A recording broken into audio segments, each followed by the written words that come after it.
भोले भक्त की भक्ति। एक गरीब बालक था जो कि अनाथ था। एक दिन वो बालक एक संत के आश्रम में आया और बोला कि बाबा, आप सबका ध्यान रखते हैं, मेरा इस दुनिया में कोई नहीं है, तो क्या मैं यहाँ आपके आश्रम में रह सकता हूँ? बालक की बात सुनकर संत बोले, बेटा तेरा नाम क्या है? उस बालक ने कहा, मेरा कोई नाम नहीं है। तब संत ने उस बालक का नाम रामदास रखा और बोले कि अब तुम यही आश्रम में रहना। रामदास वही रहने लगा और आश्रम के सारे काम भी करने लगा। उस संत की आयु 80 वर्ष की हो चुकी थी। एक दिन वो अपने शिष्यों से बोले कि मुझे तीर्थ यात्रा पर जाना है, तुम में से कौन कौन मेरे साथ चलेगा और कौन कौन आश्रम में रुकेगा? संत की बात सुनकर सारे शिष्य बोले कि हम आपके साथ चलेंगे, क्योंकि उनको पता था कि यहाँ आश्रम में रुकेंगे तो सारा काम करना पड़ेगा, इसलिए सभी बोले कि हम तो आपके साथ तीर्थ यात्रा पर चलेंगे। अब संत सोच में पड़ गए कि किसे साथ ले जाए और किसे नहीं, क्योंकि आश्रम पर किसी का रुकना भी जरूरी था। बालक रामदास संत के पास आया और बोला, बाबा अगर आपको ठीक लगे तो मैं यही आश्रम पर रुक जाता हूँ। संत ने कहा, ठीक है, पर तुझे काम करना पड़ेगा। आश्रम की साफ सफाई में भले ही कमी रह जाए, पर ठाकुर जी की सेवा में कोई कमी मत रखना। रामदास ने संत से कहा कि बाबा मुझे तो ठाकुर जी की सेवा करनी नहीं आती, आप बता दीजिए कि ठाकुर जी की सेवा कैसे करनी है, फिर मैं कर दूंगा।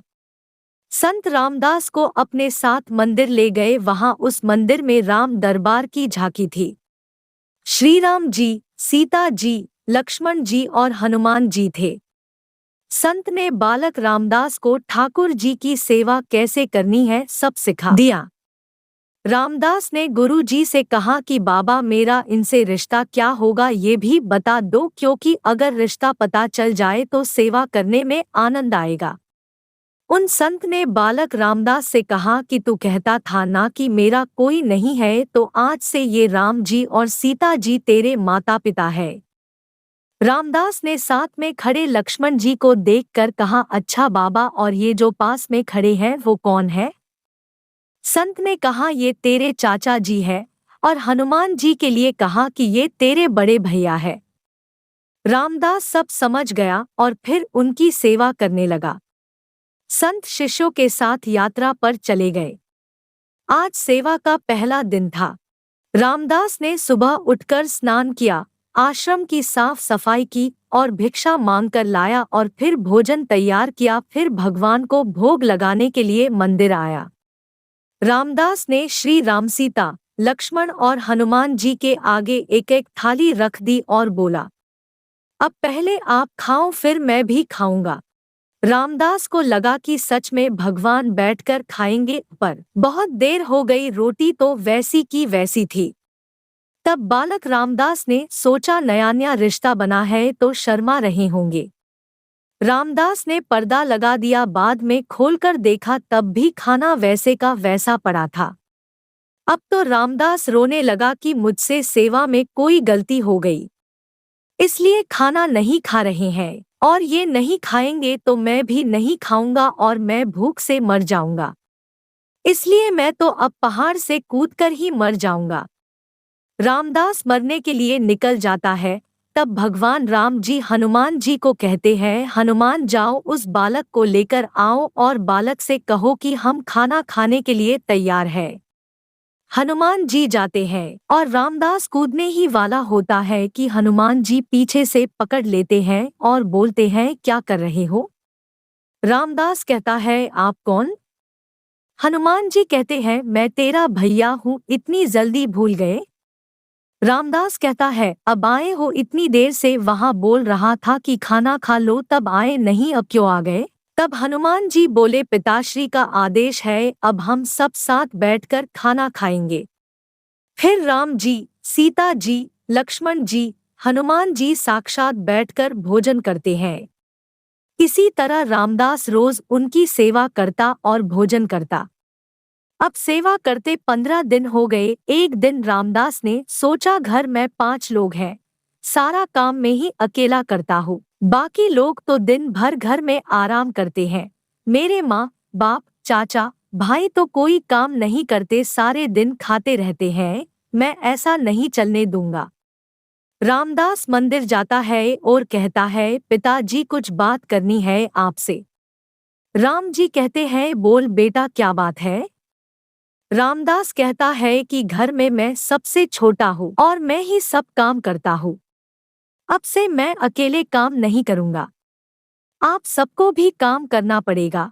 आप तो बस सारा दिन खाते रहते हो और मैं काम करता रहता हूँ, अब से ऐसा नहीं होगा। राम जी कहते हैं, तो फिर बताओ बेटा हमें क्या काम करना है। रामदास ने कहा, माता जी सीता जी अब से रसोई आपके हवाले, और चाचा जी लक्ष्मण जी आप घर की साफ सफाई करिएगा। भैया जी हनुमान जी शरीर से मजबूत है, जाकर जंगल से लकड़ियां लाएंगे। पिताजी राम जी आप बाजार से राशन लाइए और घर पर बैठकर पत्तल बनाओगे। सबने कहा, ठीक है, मैंने बहुत दिन अकेले सब काम किया, अब मैं आराम करूंगा। अब सभी साथ मिलकर काम करते हुए एक परिवार की तरह सब साथ रहने लगे।